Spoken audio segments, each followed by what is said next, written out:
You know, I thought we were done.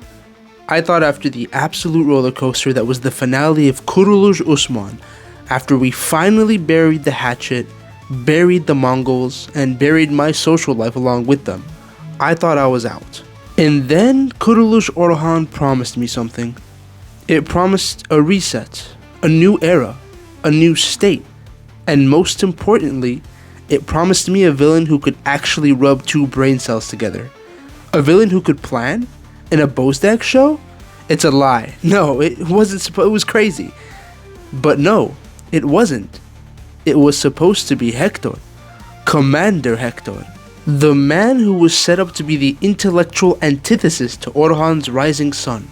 The man who wasn't just another screaming Tekfur with a bad wig and a worse sidekick. The man who was supposed to be the Ozymandias of Anatolia. And what did we get? We got a Scooby-Doo villain in a tin can. Ladies and gentlemen, grab your ayran, sit down, and let's talk about why Hector and Kuruluş Orhan is the biggest waste of potential since, well, the last time I made a video complaining about this franchise. Let me ask you all something. What makes a villain scary? Is it the size of his army? Is it how loud he screams, "Turks!" while spitting into the camera? No. To me, a villain is scary when he is right. Or at least when he thinks he's right, with such conviction that for a split second, you, the viewer, the person rooting for the good guys, you go, huh, he makes a point. You guys remember Nicola, right? Aya Nicola? He worked because he was an artist. He viewed war as a canvas. He was crazy, sure, but he had a philosophy. He had a soul. His every action, his every attack came from a point of conviction. He believed in the Roman Empire, and he believed that he was the vassal, the conduit through which it would be revived and expand. He had a soul, and guess what? Flavius? Flavius had all those qualities. He was that guy, a complex antagonist, somebody with a reason to hate Orhan, somebody who was strong, who was honorable, somebody who was intimidating, who could stand toe-to-toe with the main character. And what does Bozdağ do? He sidelines him. He sidelines Flavius and regulates him to a soap opera love story B-plot, all to introduce Hector. And on paper, Hector was perfect. He was a intimidating villain. Do you guys remember his introduction? Let's go back. Orhan and his army are finally about to make true their 10-year-long dream of conquering Bursa. They march into the walls only to find out that the gate is wide open. Suspecting a trap, they send a portion of the army in to investigate. What do they find? Emptiness, fog, and mystery shroud the city that has eluded Orhan for so long. And suddenly, blood. They find the city brandished with blood and insignias that represent the Templar, the underground secret society of the Templars. Alps killed, Orhan city raided, Hector steps out of the shadows, a tall, lean, threatening figure with armor sharp and sturdy as his stare. Orhan and Alps poise for attack but are promptly reminded by a line of arrows shot at their feet that Hector is in control.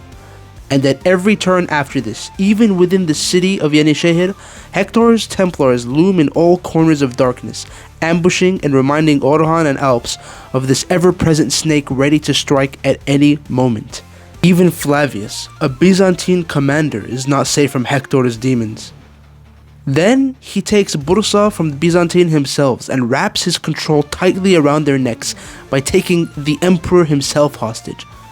I mean, Hector really had everything under control. He steals Orhan's dream not with a sword, but with politics, intelligence, and planning. He challenges not just his bicep, but his mind. Finally, a rival who can not only stand toe-to-toe with him in battle, at least it looked like that originally, but also in games of mental prowess. A Byzantine commander with a secret society of Templars at his back? A guy who operates underground using a network of spies and assassins instead of just open field battles? That's the answer to the Mongol spam problem we've been dealing with for 6 years. We were so tired of the Mongol commanders showing up, burning a tent, and dying 3 episodes later. Hector was the answer. He was the shadow that Orhan couldn't just punch. He was positioned as the strong, smart 4D chess playing mastermind who would bleed the Ottomans from the inside. It's got a lot in it to grab the audience, but then the show remembered it was made by Bozdağ. Somewhere around episode 12, the writers seemingly panicked. They looked at Hector, this cold, calculating, master scheming villain, and said, yeah, but can he fight in a forest though? And suddenly the chess master flips the board and starts trying to punch the pieces. Why? Why? Why take a character who is defined by his cunning, his connections to the Templars, by his ability to manipulate the Crusader remnants without ever drawing a blade, and turn him into generic warlord number 4? We see Hector go from manipulating the governors of Byzantium to starve his own agenda, which is terrifying and real, to settling up simple ambush traps in the woods that a blind toddler could spot.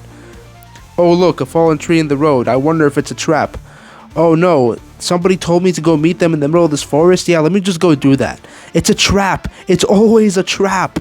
You're smarter than this, Hector. Or at least he's supposed to be.